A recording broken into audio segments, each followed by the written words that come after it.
Sampai ada istilah pokoknya nek NU mesti wareg. Iya. Kalau NU pasti kenyang. Pasti kenyang, iya. Iya kan.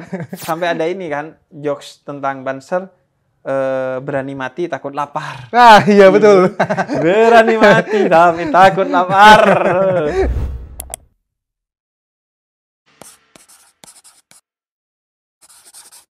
Gautama tuh tokoh Buddha. Betul. Iya kan? Iya. Gautama. Siddhartha. Sindu tuh?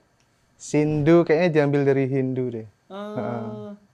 Jadi nama lo Gautama, Sindu, Mahesa.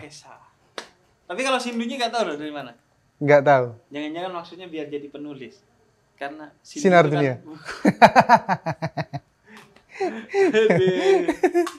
Tapi orang tua Muslim semua. Ya. Oh iya, Muslim Ya, semua Muslim ya. semua. Muslim semua. Tapi kok namanya jadi gitu? Jangan-jangan Anda suruh jadi tokoh toleransi tuh.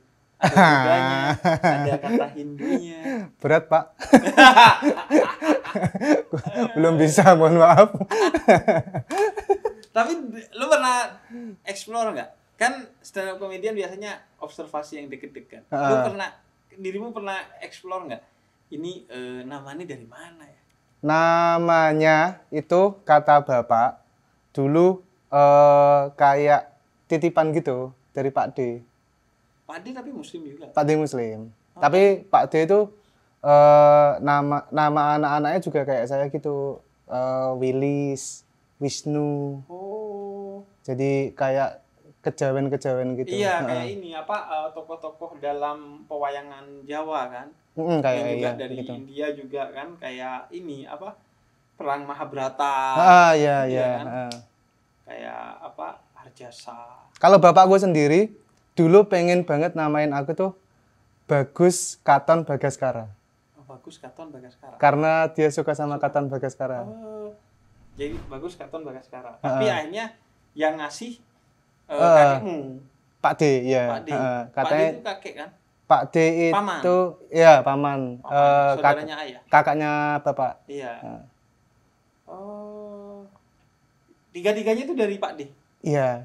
Kata bapak itu ya. Sindu Mahesa. Nama Sindu Mahesa. Sindu Mahesa. Padahal Muslim ya? Muslim. NU malah, Bib. Oh, serius NU? Iya. Lingkungan NU Jepara kan, basis NU. Iya, basis. Besar. Tapi ya. dirimu NU ya? NU. Biasanya kan kalau NU kan namanya diambil dari nama-nama kiai-kiai NU kan. Kayak 3 pendiri itu yang banyak tuh, Mbah Hasyim Asy'ari, Mbah Wahab Hasbullah, kemudian Mbah Bisri. Nah, nggak ada ketiganya. Tidak ada ketiganya. Tidak ada ketiganya. Bahkan nyenggol-nyenggol ketiganya Nggak ada. Jauh. Ini kita lurus, ini dia set ke bawah. Melancangnya jauh. Tapi keluargamu NU ya? NU. Bude itu kayak apa ya? Pengurus apa kalau ibu-ibu NU? Fatayat. Iya. Muslimat. Muslimat, sorry ya, Muslimat. Tahu bedanya Muslimat dan Fatayat? Enggak. Pada minyak wanginya. Kenapa? Kalau Fatayat pakai minyak wangi. Di tasnya ada minyak wangi. Kalau Muslimat minyak gosok. Oh, beda ini. Range umurnya. Iya. Dan beda baunya kan. Oh, beda baunya. Jadi Muslimat dan Fatayat itu bisa dibedakan dari baunya aja. Dari baunya. Kalau wangi minyak wangi ya berarti Fatayat. Kalau wangi minyak gosok itu ibu-ibu Muslimat. Ibu Muslimat. Ya itu berarti budeku yang pengurus Muslimat. Muslimat. Tapi Muslimat tuh solid banget. Kalau pengajian tuh ngumpul. Aku di mana? Waktu itu di Kalimantan. Di Batu Licin. Pernah pengajian yang datang itu Muslimat NU. Belasan ribu kali. Dan itu semua bawa seragam, pakai seragamnya sendiri. Ya, punya seragam masing-masing biasanya. Iya, dan bawa hadrohnya sendiri. Oh. Jadi sepanjang ceramah ya berisik. Ibu-ibu. Padahal masing-masing nggak merasa mukulin hadrohnya, tapi cuma iseng-iseng kayak. Tapi seribuan orang kan, lumayan. Terasa ya suaranya. Itu. Nih, Beb, bude saya tuh kayak tiap minggu tuh pasti kayak nyarter angkot. Iya. Jadi kayak pengajian mana didatengin gitu. Iya, iya, iya. Atau ziarah kubur. Betul, iya, ziarah. Itu khas-khas muslimat tuh. Mm. Datang dan pakai seragam biasanya. Nah, seragamnya itu kayak tiap tahun kayak ganti deh. Iya, kayak pokoknya batik warna hijau lah. Betul. Kan hijau-hijau warna NU. Genderane NU. Benderane NU. Jadi Bapak Ibu NU. Ya. Oh, iya sama Bapak Ibu yuk. Bapak Ibu.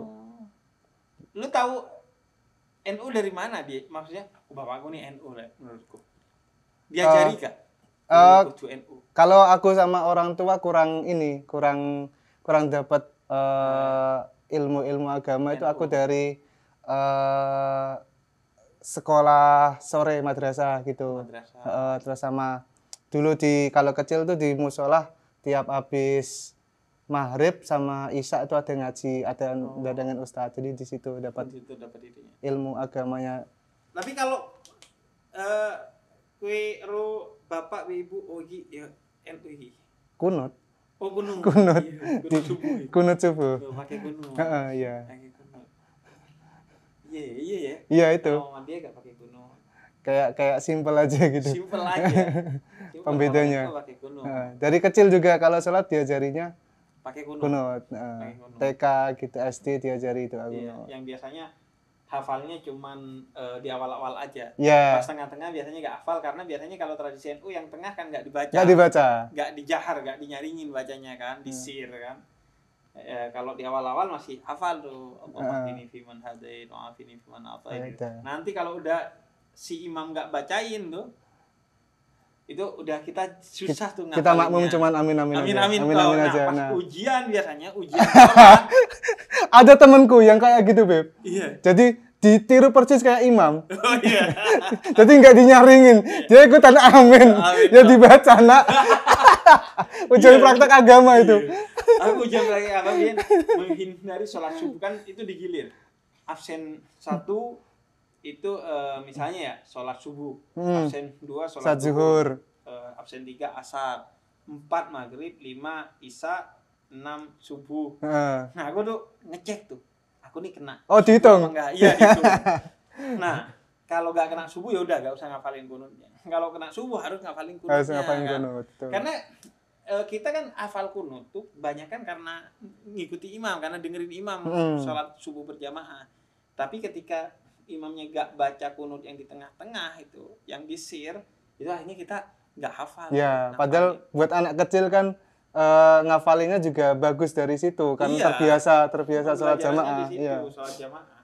Dan ini bahkan jangankan itu ya, yang kita baca aja tiap hari sholat tuh kalau waktu kecil kadang pas di praktek gak keluar, atau pas ditanya. Kalau ruku bacanya apa? Kadang kita lupa. Bahkan saat dewasa tuh kadang kita lupa bacaan sholat kalau dibacanya pas tidak waktu sholat. Oh iya. Kalau tiba-tiba kita lagi gini nih. Iya. Terus bener tanya bacaan ruku apa? Iya. Ingat kita. Ya. Karena seringnya kita itu kalau pas sholat autopilot aja. Iya Beb. Udah dari khusyuk.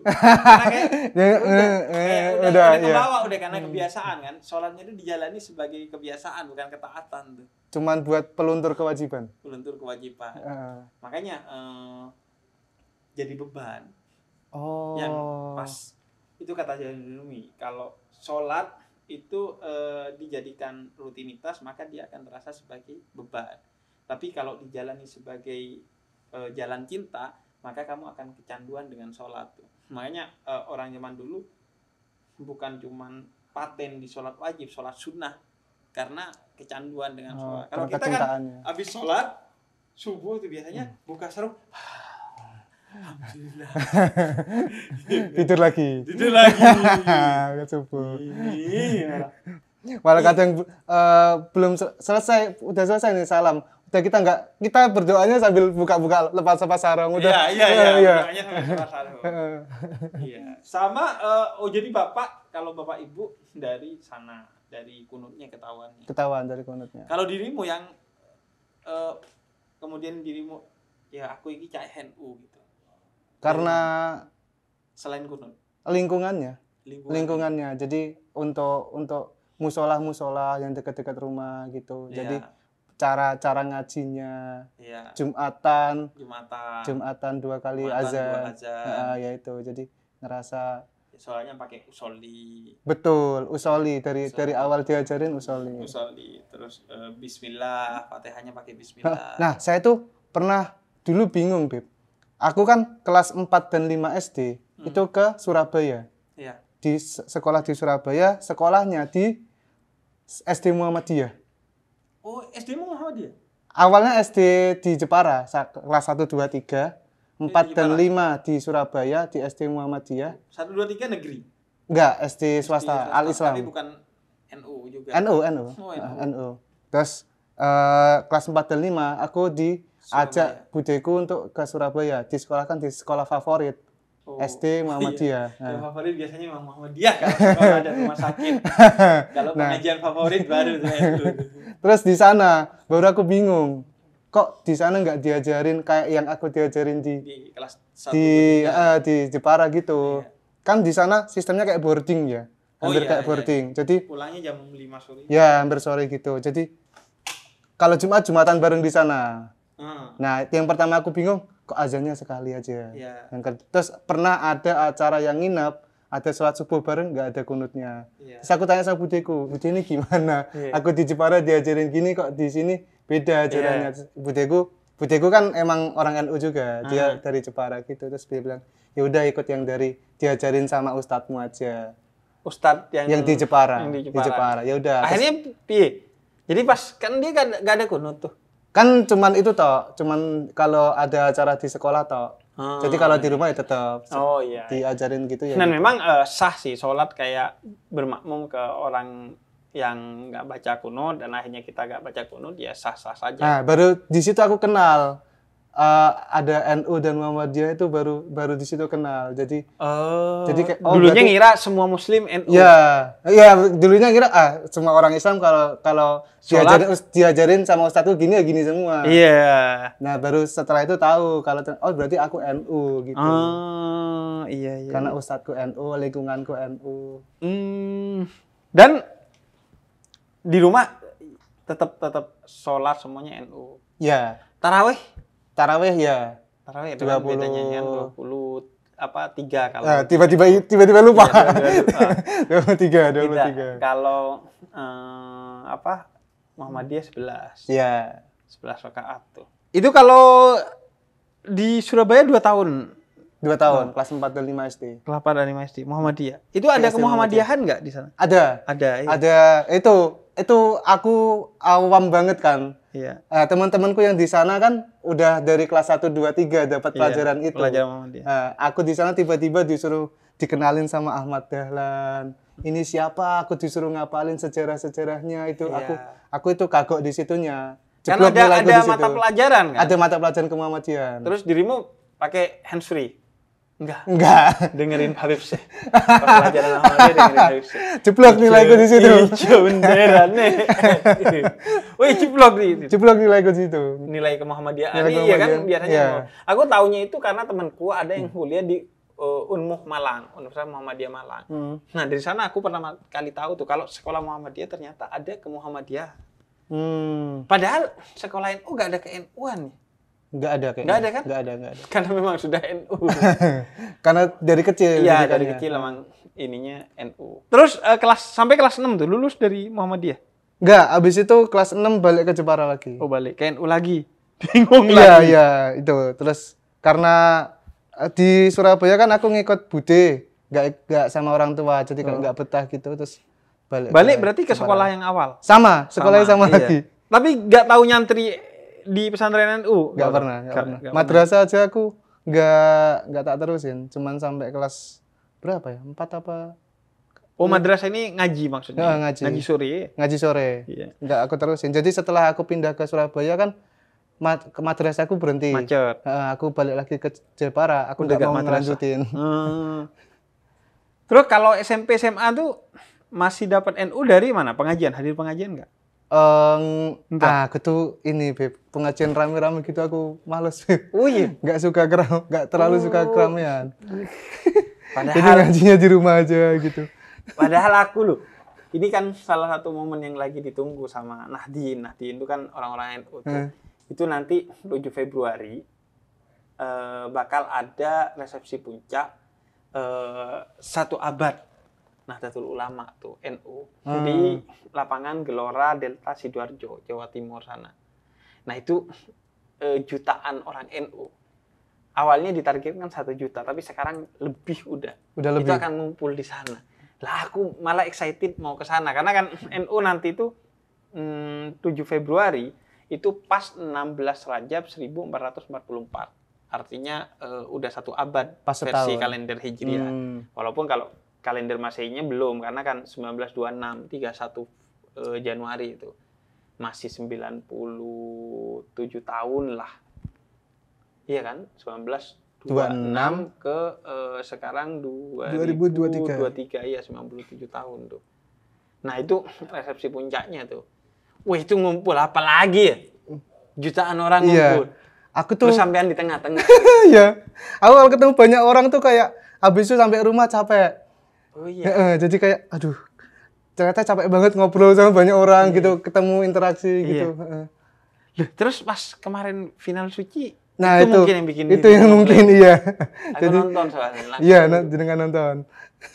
Blank langsung. Karena itu 1000 lebih kan. 1000 lebih itu, ya itu.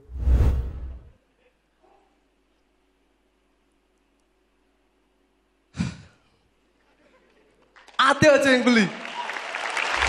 Ngaji di musola berapa orang aja aku kadang sendiri. Aku dulu biar aku bisa pulang habis itu. Oh iya, karena capek. Capek. Mungkin itu ya, orang-orang introvert tuh gitu mungkin. Iya mungkin. Kalau aku kan justru nyerap energi itu. Kalau ngumpul nongkrong sama banyak orang itu nyerap energi, malah kuat tuh berjam-jam. Bisa ya? Bisa, makin enak malah. Tapi kalau sendiri justru nggak enak, kayak ngobrol sama 2-3 orang tuh nggak begitu suka. Sukanya rame-rame.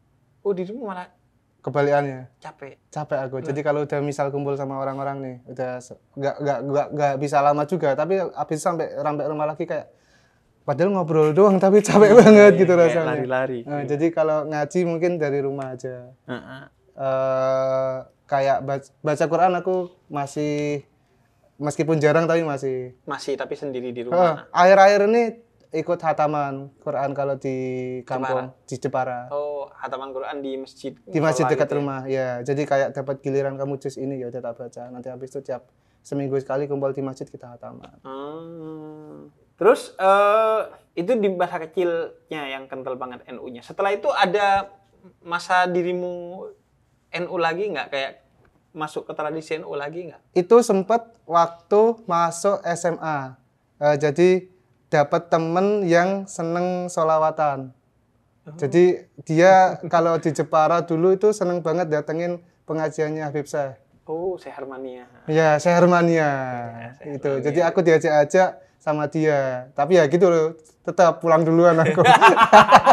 Nggak keluar. Pernah hadir Syekh Hermania? Pernah. Lumayan sering. Biasanya itu kan Jepara bersolawat. Betul. Jepara dulu itu kalau nggak Habib Syekh, Habib Lutfi sering datang ke Jepara. Itu kan simbol NU yang dari Habib kan. Kalau qasidahan Habib Syekh, kalau zikiran atau ceramah Habib Lutfi. Ya. Itu. Pas tadi dirimu sempat bantu-bantu teman-teman NU Jepara ya, Gautama, untuk dakwah di medsos tuh. Yang sama Rumai Labas. Mas Mail. Iya, jadi diajak buat ada bikin channel YouTube. Jadi tetap kayak gitu, cuman segmennya komedi. Apa nama channelnya? Pamitnya Ngantor, lagi vakum ini. Lagi vakum Mas Mail. Bersih dong berarti. Iya, vakum. Isi. Pamitnya Ngantor tuh kontennya apa isinya? Komedi. Tapi segmennya ada dakwah-dakwahnya gitu. Itu tapi segmennya Mas Mail. Kalau saya mikir lucunya aja. Mikir lucunya. Tapi YouTube itu juga ada konten dakwahnya. Kalau itu tipis. Ada channel lain yang khusus untuk itu. Jadi Mas Mail proyekannya itu ada beberapa channel, ada yang untuk musik, ada yang untuk komedi, ada yang dakwah juga. Iya, termasuk Santri Gayeng. Santri Gayeng kalau Mas Mael yang udah besar itu. Iya, yang berkolaborasi dengan Gus Baha awalnya, dan kemudian jadi satu platform dakwah NU yang kuat kan. Betul. Jadi Rumai Labas itu juga temanku, dia asli Jepara, kemudian aktif di medsos ya, kemudian banyak bikin platform digital untuk dakwah NU. Oh, Pamit yang Ngantor itu kok yang segmen komedinya. Yang dakwahnya dari Mas Mael itu yang gede segmennya ya itu Santri Gayeng. Itu ada base camp-nya gitu. Apa kalau di Jepara? Kalau di yang Pamit yang Ngantor ada ada kayak studionya. Oh. Kalau yang Santri Gayeng kan bukan di Jepara, lupa aku di mana ya. Rembang apa? Rembang ya. Iya, di Sarang. Loh, kalau Pamit yang Ngantor itu apa konten-kontennya? Komedi-komedi aja kayak sarkas-sarkasan. Oh, sarkas-sarkas. Kirain tebak-tebakan juga. Ada. Bisa dicek. Selalu masih jejak digital. Tapi ada keresahanmu dari NU nggak buat stand up komedi? Sejauh ini enggak sih. Sejauh ini enggak. Jadi apa ya? Aku tuh kayak kalau untuk kayak gitu-gitu enggak terlalu ini, Beb. Enggak terlalu pengen tahu banyak gitu enggak. Cuman ya berkawan aja. Iya, karena gitu. itu tradisi dari kecil. Iya, dari kecil. Jadi kayaknya mau apa-apa ya udah lingkungannya di situ aja. Sama kalau stand up di NU tuh pernah nggak? Belum. Di acara-acara NU belum pernah. Coba, mau nyoba. Pakai materi NU gitu. Ada aku. Ada. Aku punya materi buku Yasin gitu-gitu. Oh. Yasinan. Iya, Yasinan kan khas juga tradisi NU kan. Bagian dari tradisi tahlilan lah. Betul. Kalau NU. Oh, ada materi-materi gitu. Ada materi-materi. Ya karena lingkungannya itu. Iya, akhirnya jadi keresahan kan. Ya, lingkungan Yasinan. Bapak-bapaknya gimana kelakuannya kalau lagi Yasinan. Iya, kalau Yasinan. Terus apa namanya kalau ada orang meninggal tuh fida yang baca Al-Ikhlas sampai berapa ribu itu loh. Oh iya. Itu ada tradisi gitu juga kalau ada orang meninggal. Terus gimana caranya orang-orang itu kalau lagi gitu ada yang ngantuk sambil tidur gitu. Sambil tetap baca. Gitu. Tapi mulutnya bisa padahal dia tidur. Iya. Gitu. Auto tuh keahlian orang-orang NU tuh. Iya. Atau sambil lurusin kaki terus sambil pijit-pijit. Tapi sambil baca iya. Dengerin ceramah sambil selawatan tuh kan. Terus sambil pasang minyak angin. Apalagi semenjak menikah, Beb. Jadi serialku bapak-bapak NU gitu ya. NU. Yang emang funny sih. Iya. Dirimu nggak pantas kalau di bapak-bapak Muhammadiyah itu kan nggak funny kan. Kan cirinya NU itu lucu-lucu kan. Lucu betul. Kalau Muhammadiyah serius tuh. Tapi kalau di Twitter aku sering ada akun-akunnya ya NU garis lucu, Muhammadiyah garis lucu. Dan yang pertama menginisiasi kan NU garis lucu kan. Untuk memberikan satir-satir tentang NU kan. Bukan hanya bercerita kelucuan-kelucuan NU tapi juga menanggapi keruwetan-keruwetan di media sosial yang melibatkan NU dengan pendekatan komedi. Dan akhirnya jadi cair tuh. Betul. Karena menurut aku marah itu strata pertama ketika orang tersinggung. Tapi komedi itu strata tertinggi ketika orang tersinggung. Jadi pertama tersinggung tuh marah. Kemudian setelah itu dia bingung gitu, kok bisa ya, atau sedih karena diserang oleh orang lain. Terakhir udah komedi. Bisa ditertawakan. Menjadikan itu sebagai bahan tertawaan, dan itu ahlinya Gus Dur tuh almarhum. Kan makanya aku bilang orang kecil itu membesarkan dirinya dengan pencitraan. Orang besar itu malah menertawakan dirinya dengan komedi. Karena nggak butuh pencitraan, dia udah gede. Iya. Kalau orang kecil baru tuh nggak punya ilmu, nggak punya apa-apa, bangun pencitraan biar gede gitu. Jadi ketemu lagi tradisi NU di sana di Pamitnya Ngantor. Pamitnya Ngantor, iya. Itu cah-cah NU. Iya. Jadi anak-anak stand up kan Pamitnya Ngantor itu tetap ngambilnya tenaganya dari anak-anak Stand Up Indo Jepara. Indo Jepara. Iya. Jadi Mas Mail pendekatannya iya. Ada yang Muhammadiyah nggak? Kebetulan NU semua. Iya. Bukan cuma nggak ada, memang sudah NU semua. Tapi nggak ada stand up komedian di sana yang bukan NU sama sekali. Baru-baru ini ada. Baru-baru ini ada. Jadi dia materinya kontra dengan kebiasaan-kebiasaan NU yang bikin jadi lucu. Kontra dengan kebiasaan NU. Jadi dia udah perkenalan saya namanya Noval. Saya Muhammadiyah. Udah bisa udah lucu tuh. Iya. Karena patah kan orang NU. Karena wah, ini nih bagus nih point of view-nya dia gitu. Iya. Saya selalu lebih dulu sujud. Karena saya nggak pakai kunut. Kan iya. Itu kalau Ramadan tuh sering tuh aku udah. Dia gini, menurut kalian ini hari Sabtu ya, tapi buat saya ini hari Minggu. Karena Muhammadiyah sering mendahului kan. Oh iya. Gitu-gitu. Iya gitu. Aku kalau dulu pas Ramadan biasanya, karena kan baca kunutnya tarawih itu di 15 hari terakhir. Itu kalau lupa di hari pertama biasanya udah sami Allahu liman hamidah, kemudian Allah. Gimana caranya biar nggak malu? Nambah gitu kalau lupa aku. Nambah gerakan. Aduh. Tapi lingkungan tuh memang lingkungan NU semua. Ya, mertua juga. Tapi ada sekolah Muhammadiyah nggak di sekitar sana? Ada SD. Ada satu masjid besar itu. Masjidnya orang NU semua. Ya ngapain? Iya kan, gitu. Terpaksa berarti masuknya. Gitu. Dan banyak tuh kan orang Muhammadiyah yang sekolah di NU dan dia tetap Muhammadiyah. Iya. Orang NU sekolah di Muhammadiyah, dia tetap NU gitu kan. Kalau NU pengajiannya. Iya. Gak usah diundang, pasti rame. Ribuan datang. Iya kan? Iya. Di mana ada tahlilan langsung rame. Itu kalau mertuaku itu pasti kayak nyempetin. Jadi kayak udah ada jadwal sini, mau diajak nggak bisa. Oh, kita pengajian. Iya, istrimu juga NU ya? Iya, karena dari Jepara juga. Ya, masih dekat lingkungan sana. Dan ini juga kalau aku tuh keluargaku sampai kalau maulid ibuku nggak masak. Karena pagi, siang, malam itu pasti ada maulidan dan makan di sana. Makan, iya. Makan di sana. Iya, masjidku sering tuh. Iya kan? Ya. Jadi akhirnya sepanjang maulid itu bahkan lebih dari maulid atau sebelum maulid udah gak masak. Karena kan sebelum maulid biasanya udah ada acara maulidan dan setelah maulid masih ada acara maulidan kan kalau di NU. Jadi akhirnya udah gak usah masak nih.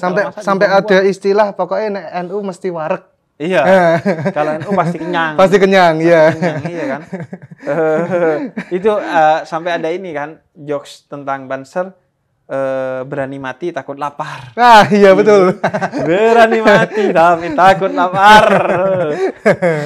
Karena tradisi kita nggak pernah kelaparan. Nggak pernah kelaparan. Dan itu tradisi yang sangat baik karena Nabi Ibrahim itu dijuluki Khalilullah karena selalu membuka rumahnya bagi orang-orang yang mau minta makan. Selalu ngasih makan orang-orang. Nah, kita ditambah bukan hanya ngasih makan orang yang kelaparan aja itu pahalanya gede. Ini ditambah juga diajak sholawatan, diajak zikiran, yasinan, tahlilan.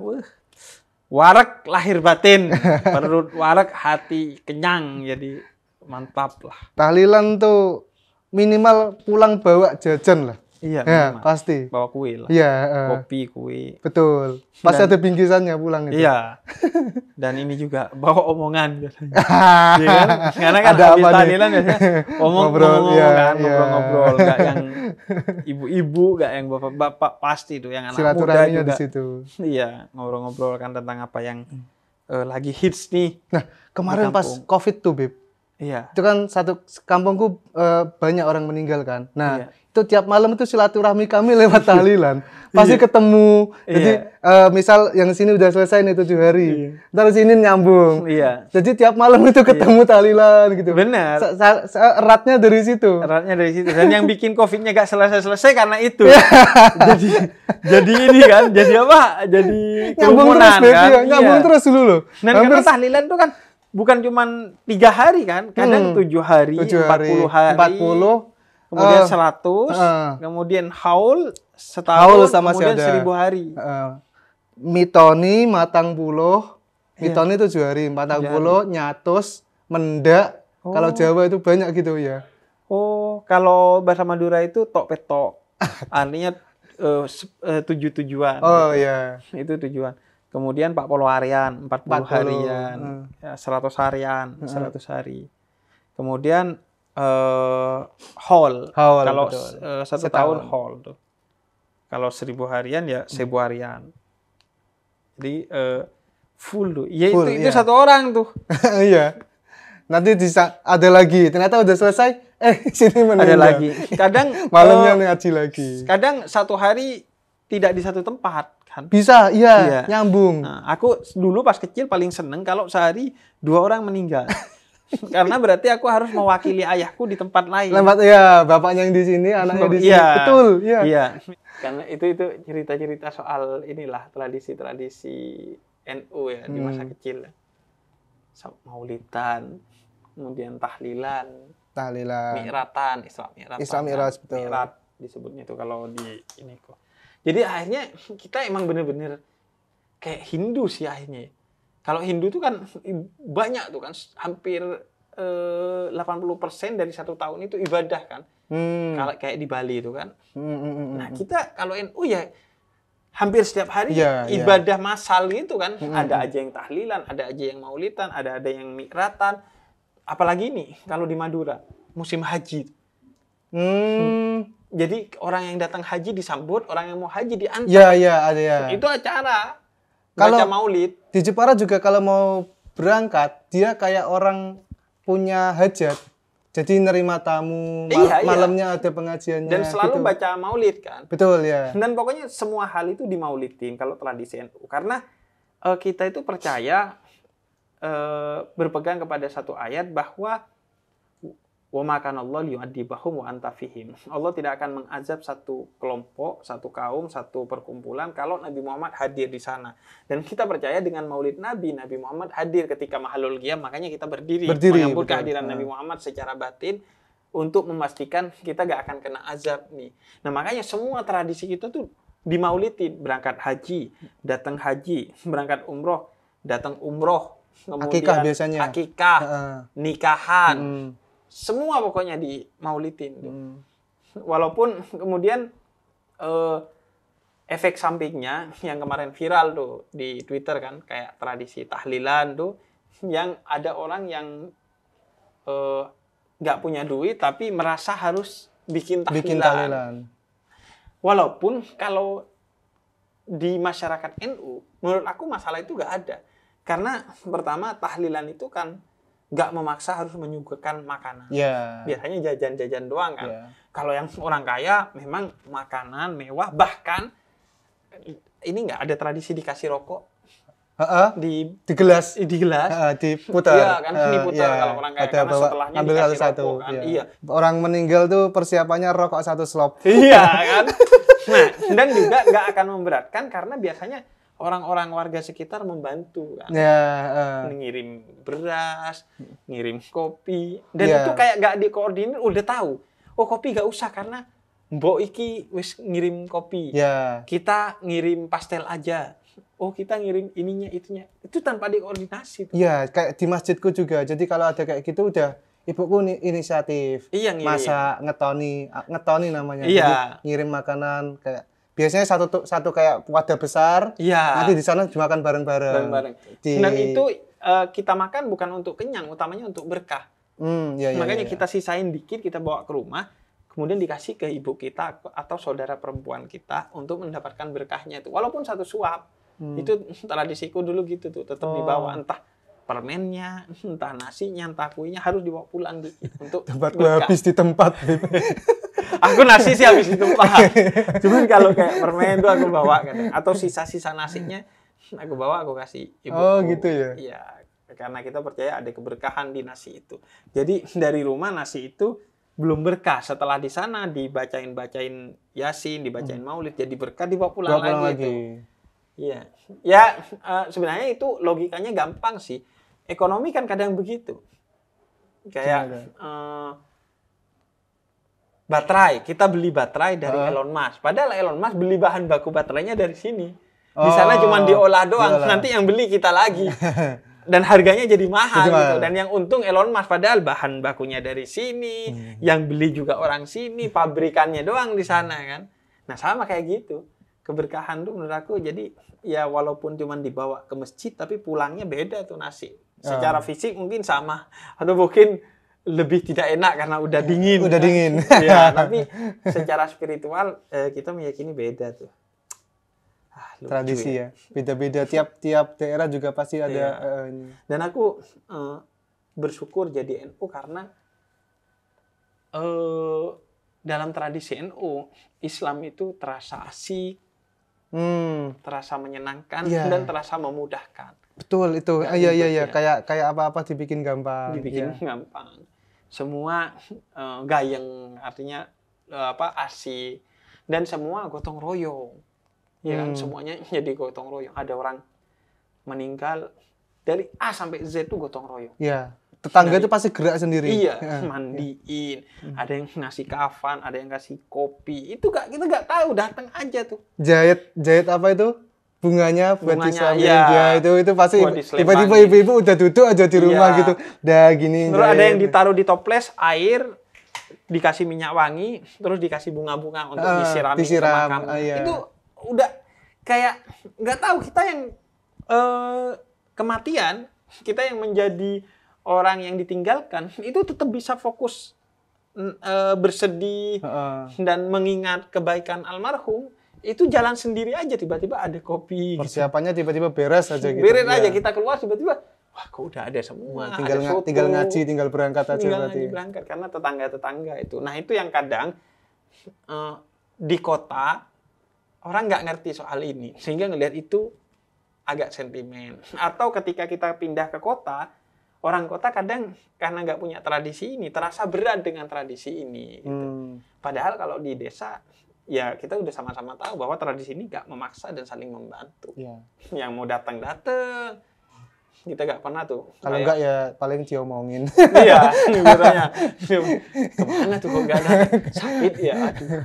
Atau kenapa nggak datang kan? Itu pokoknya kita pulang tuh bukan hanya bawa daging kambing atau daging sapi, bawa daging saudara sendiri yang habis digibahin.